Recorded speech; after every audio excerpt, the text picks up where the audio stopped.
जय हिंद, वंदे मातरम। स्वागत है आप सभी का फ्री एग्जाम यूट्यूब चैनल पर। दोस्तों, अगर आप उत्तर प्रदेश ग्रामीण आजीविका मिशन का एग्जाम देने वाले हैं तो आज का ये वीडियो आपके लिए अति महत्वपूर्ण होने वाला है, जिसमें हमने केवल उन्हीं प्रश्नों को शामिल किया है जिस प्रकार के प्रश्न आपके एग्जाम में पूछे जाएंगे।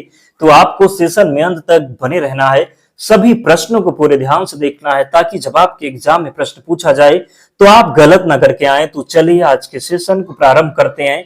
उससे पहले अगर आप चैनल पर नए हैं तो चैनल को सब्सक्राइब करके बेल आइकन को जरूर प्रेस कर लें। पहला शानदार प्रश्न आपके स्क्रीन पर है, पूछा गया है कि डे एनआरएलएम के संदर्भ में यूनिवर्सल सोशल मोबिलाइजेशन का मुख्य आशय क्या है? बताइए कि राइट आंसर क्या हो जाएगा। बात जब करेंगे यूनिवर्सल सोशल मोबिलाइजेशन की तो याद रखेंगे यूनिवर्सल सोशल मोबिलाइजेशन का जो उद्देश्य है, ग्रामीण गरीब परिवारों को संगठित करके एसएचजी जैसी सामुदायिक संस्थाओं से जोड़ना और उनकी संस्थागत क्षमता को बढ़ाना। तो राइट आंसर क्या हो जाएगा? ग्रामीण गरीब परिवारों को सामुदायिक संस्थाओं से जोड़ने का प्रयास जो है सही उत्तर हो जाएगा। याद रखेंगे, गलती नहीं करेंगे। दूसरा प्रश्न है, पूछा गया है कि एसएचजी की संस्थागत मजबूती का सबसे उपयुक्त संकेतक कौन सा है? क्या हो जाएगा? तो जब बात करेंगे कि एसएचजी की संस्थागत मजबूती का सबसे उपयुक्त संकेतक, तो याद रखेंगे, क्या याद रखेंगे?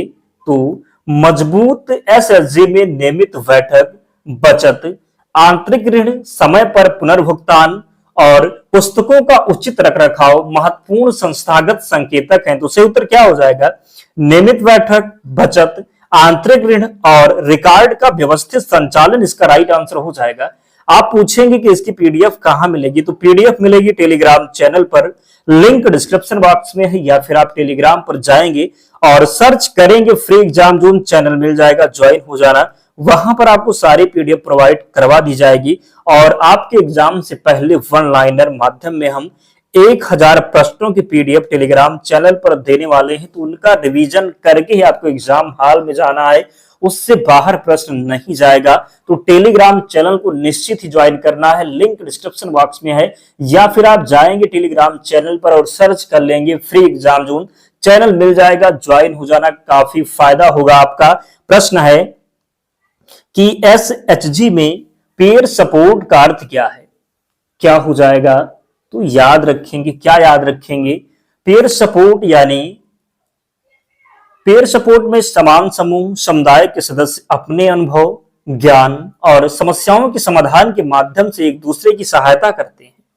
तो राइट आंसर क्या हो जाएगा? समूह के सदस्यों द्वारा एक दूसरे को सहयोग एवं सीख देना। एसएचजी में सामूहिक बचत के आधार पर आंतरिक ऋण व्यवस्था का एक प्रमुख लाभ क्या है? आपके लिए कमेंट बॉक्स में एक प्रश्न है, जल्दी से बताइए कि एसएचजी का फुल फॉर्म क्या है? बताइए, देखते हैं। पिछले वीडियो में हमने बताया था, देखते हैं कौन कौन ध्यान से वीडियो को देखता है।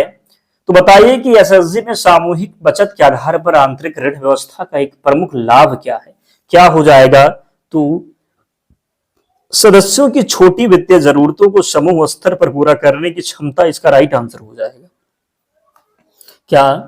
तो याद रखेंगे, सामूहिक बचत से बने कोष का उपयोग सदस्यों की जरूरत के अनुसार आंतरिक ऋण देने में किया जाता है। तो गलती नहीं करेंगे, जितने भी पॉइंट हैं याद रखेंगे, ताकि जब प्रश्न बने तो आप गलत ना करें।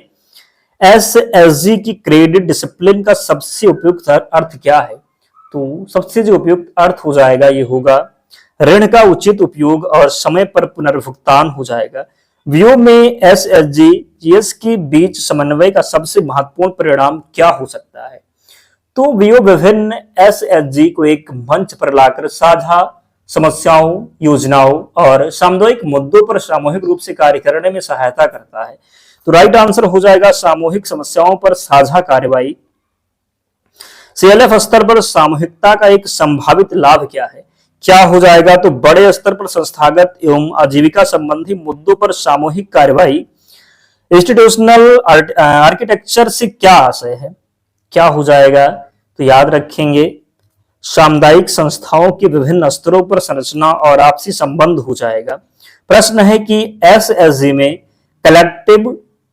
कलेक्टिव डिसीजन मेकिंग किस सिद्धांत को मजबूत करता है? किस सिद्धांत को मजबूत करता है आपको बताना है। तो जब बात करेंगे किसकी? तो कलेक्टिव डिसीजन मेकिंग की। तो याद रखेंगे क्या? तो सामूहिक निर्णय प्रक्रिया में सदस्यों की राय और भागीदारी शामिल होती है, जिससे लोकतांत्रिक सहभागिता मजबूत होती है। तो राइट आंसर हो जाएगा लोकतांत्रिक सहभागिता। एसएसजी के रिकॉर्ड की नियमित समीक्षा किस उद्देश्य से सबसे अधिक उपयोगी है? किस उद्देश्य से? तो समूह की वित्तीय स्थिति और कार्यप्रणाली की निगरानी हो जाएगा। वित्तीय समावेशन में रिस्पॉन्सिबल बोरिंग का अर्थ क्या है? तो बताइए कि सही उत्तर क्या हो जाएगा। राइट आंसर हो जाएगा ऋण की आवश्यकता, लागत और पुनर्भुगतान क्षमता को ध्यान में रखकर ऋण लेना। एसएचजी की वैन शाख मजबूत होने में कौन सा तत्व जो है सहायक है? तो राइट आंसर हो जाएगा नियमित वित्तीय अनुशासन और समय पर पुनर्भुगतान हो जाएगा।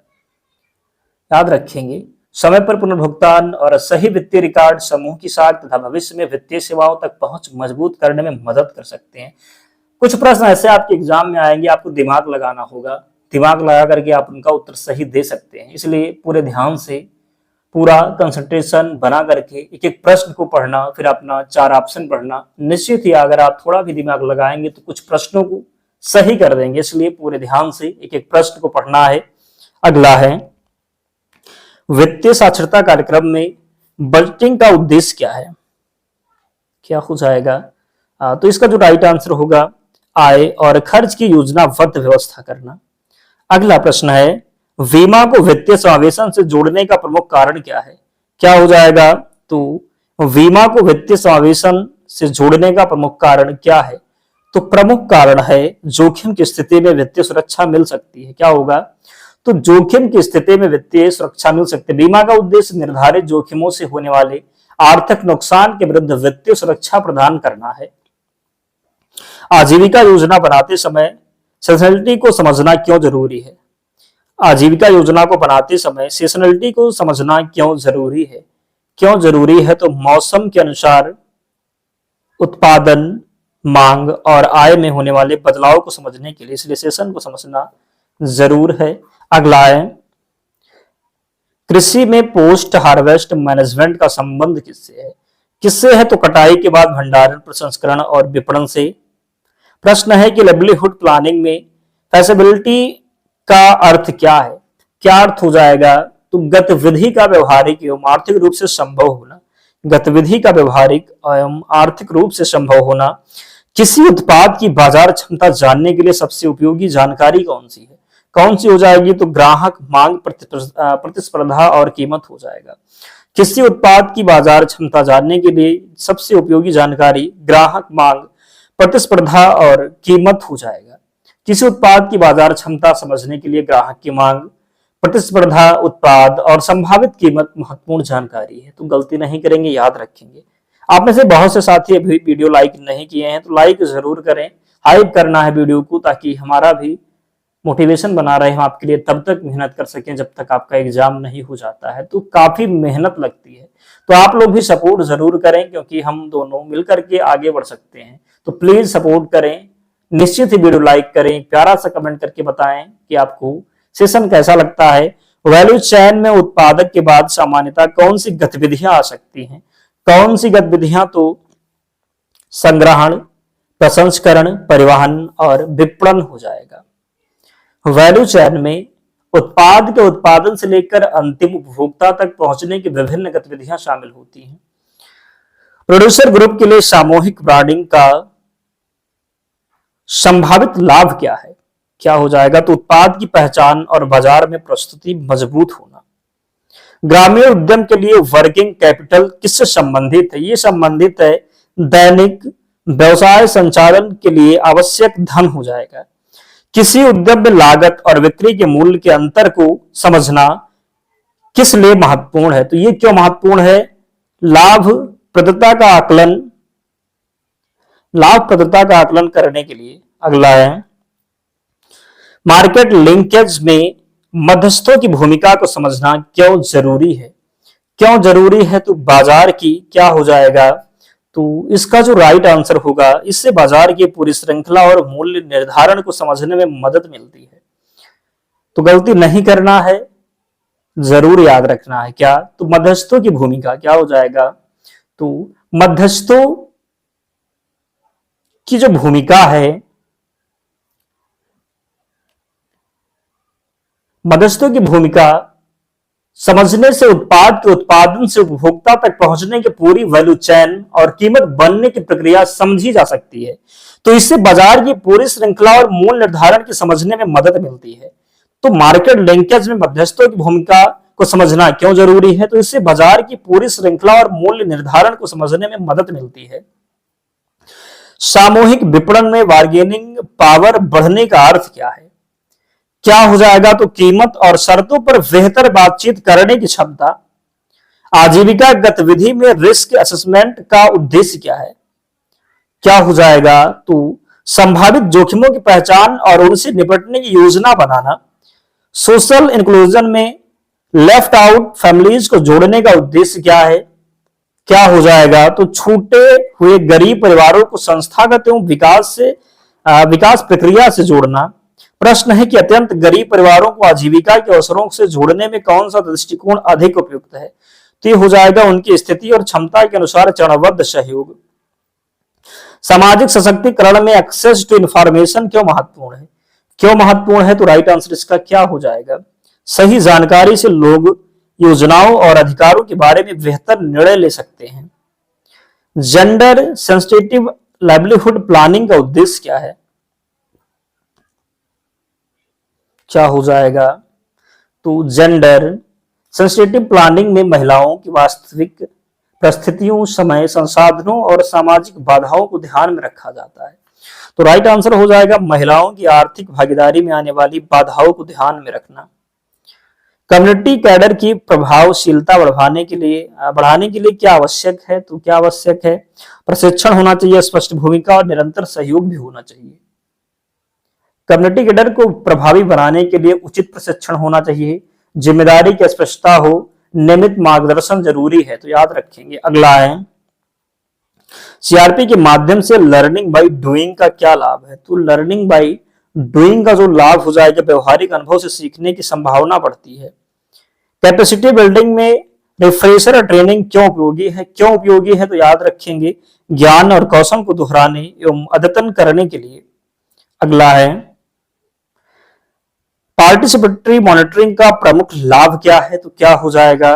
तो समुदाय स्वयं प्रगति की समीक्षा में भाग लेता है। किसी मिशन कार्यक्रम का आउटकम किससे दर्शाता है? किसी मिशन कार्यक्रम का आउटकम किससे दर्शाता है? ये किसको दर्शाता है? तो गतिविधियों से प्राप्त अपेक्षित बदलाव या फिर परिणाम हो जाएगा।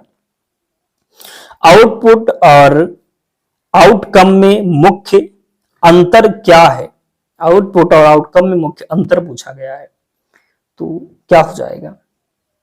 उदाहरण के लिए अगर बात करेंगे तो प्रशिक्षण प्राप्त लोगों की संख्या एक आउटपुट हो सकती है, जबकि प्रशिक्षण के बाद रोजगार मिलना आउटकम हो सकता है। तो आउटपुट गतिविधियों से सीधे प्राप्त उपलब्धि, आउटपुट से क्या होगा? तो आउटपुट गतिविधि से सीधे प्राप्त उपलब्धि और आउटकम उससे उत्पन्न बदलाव। तो आउटपुट गतिविधि से सीधे प्राप्त उपलब्धि है और आउटकम उससे उत्पन्न बदलाव हो जाएगा। अपनी भाषा में क्या याद रखेंगे? तो याद रखेंगे कि उदाहरण के लिए जैसे प्रशिक्षण प्राप्त लोगों की संख्या एक आउटपुट है, प्रशिक्षण प्राप्त लोगों की संख्या एक आउटपुट है, जबकि प्रशिक्षण के बाद रोजगार मिलना एक आउटकम हो सकता है। एमआईएस में डाटा वैलिडेशन क्यों जरूरी है? क्यों जरूरी है? तो डेटा की विश्वसनीयता और शुद्धता सुनिश्चित करने के लिए। सोशल ऑडिट में समुदाय की भूमिका कैसी होनी चाहिए? कैसी होनी चाहिए? तो जानकारी की समीक्षा और जवाबदेही प्रक्रिया में सक्रिय भागीदारी हो जाएगा। कन्वर्जेंस का वास्तविक लाभ कब अधिक प्रभावी होता है? तो सही उत्तर हो जाएगा जब पात्र परिवारों को विभिन्न योजनाओं की पूरक सेवाएं समन्वित रूप से मिलें। डीडीयू जीकेवाई के संदर्भ में प्रशिक्षण के बाद रोजगार से जुड़े क्यों महत्वपूर्ण है? क्यों महत्वपूर्ण है? तो राइट आंसर इसका हो जाएगा प्रशिक्षण के कौशल को आय रोजगार में बदलने के लिए। कौशल प्रशिक्षण कार्यक्रम की गुणवत्ता का बेहतर संकेतक कौन सा है? सही उत्तर हो जाएगा प्रशिक्षण के बाद कौशल उपयोग और रोजगार आय परिणाम हो जाएगा। फाइनेंशियल रेजिलियंस का अर्थ क्या है? तो बताइए कि सही उत्तर क्या हो जाएगा? तो राइट आंसर हो जाएगा आर्थिक झटकों का सामना करने की परिवार की क्षमता। परिवार के वित्तीय रेजिलियंस बढ़ाने में कौन सा उपाय सहायक हो सकता है? तो राइट आंसर इसका हो जाएगा बचत, विविध आय स्रोत और उपयुक्त जोखिम सुरक्षा। एसएचजी की फेडरेशन व्यवस्था का एक महत्वपूर्ण लाभ क्या है? तो राइट आंसर हो जाएगा छोटे समूहों की सामूहिक आवाज और संस्थागत क्षमता मजबूत करना। सामुदायिक संस्था में बाइला रूल्स यानी का महत्वपूर्ण क्या है? तो क्या हो जाएगा? सही उत्तर इसका हो जाएगा संस्था के कार्य, जिम्मेदारियों और प्रक्रियाओं को स्पष्ट करना। संस्था में नियमित चुनाव नेतृत्व परिवर्तन का एक संभावित लाभ क्या है? क्या हो जाएगा? तो निर्धारित प्रक्रिया के अनुसार नेतृत्व में परिवर्तन से अधिक सदस्यों को नेतृत्व का अवसर मिल सकता है और जवाबदेही मजबूत हो सकती है। तो नेतृत्व में भागीदारी और जवाबदेही को बढ़ावा देना। कम्युनिटी प्रोक्योरमेंट का उद्देश्य किससे जुड़ सकता है? किससे जुड़ सकता है? तो राइट आंसर इसका क्या हो जाएगा? सही उत्तर होगा सामूहिक आवश्यकता के लिए बेहतर शर्तों पर वस्तु सेवा प्राप्त करना। आजीविका गतिविधि में यूनिट कॉस्ट जानना क्यों जरूरी है? क्यों जरूरी है? तो उत्पादन सेवा की प्रति इकाई लागत समझने के लिए। प्रश्न है कि यदि किसी समूह की आय बढ़ रही है लेकिन ऋण पुनर्भुगतान लगातार खराब है तो सबसे पहले किस पहलू की समीक्षा जरूरी है? तो यदि आय के बावजूद पुनर्भुगतान खराब है तो ऋण का उपयोग, नकदी प्रवाह, खर्च और वित्तीय प्रबंधन की समीक्षा करना जरूरी है। तो क्या हो जाएगा? वित्तीय प्रबंधन और ऋण उपयोग हो जाएगा। यूपीएसआरएलएम में पुअर सेंट्रिक अप्रोच का सबसे उपयुक्त अर्थ क्या है? क्या हो जाएगा? तो गरीब परिवारों की वास्तविक जरूरतों और प्राथमिकताओं को कैद में रखना।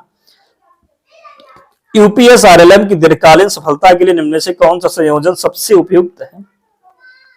क्या हो जाएगा? तो यूपीएसआरएलएम डीएनआरएलएम का व्यापक उद्देश्य एसएचजी बनाना या ऋण उपलब्ध कराना नहीं है। मजबूत सामुदायिक संस्थाओं, वित्तीय सेवाओं, टिकाऊ आजीविका और सामाजिक सशक्तिकरण का संयुक्त विकास महत्वपूर्ण है। तो राइट आंसर हो जाएगा मजबूत संस्थाएं, वित्तीय समावेशन, टिकाऊ आजीविका, सामाजिक सशक्तिकरण सभी उपयुक्त हैं। तो 50 प्रश्न हो गए। बताइए कि 50 प्रश्नों में आपका स्कोर क्या रहा? कितने प्रश्न आपसे सही हुए जरूर कमेंट करके बताएं। और पीडीएफ के लिए टेलीग्राम चैनल से जुड़ जाना, लिंक डिस्क्रिप्शन बॉक्स में है या फिर आप टेलीग्राम पर जाएंगे, सर्च करेंगे फ्री एग्जाम जोन, चैनल मिल जाएगा, ज्वाइन हो जाना, वहां पर आपको सारी पीडीएफ मिल जाएगी। तो मिलते हैं नेक्स्ट वीडियो में, तब तक पढ़ते रहिए, ध्यान रखिए अपना, स्वस्थ और सुरक्षित रहिए। जय हिंद।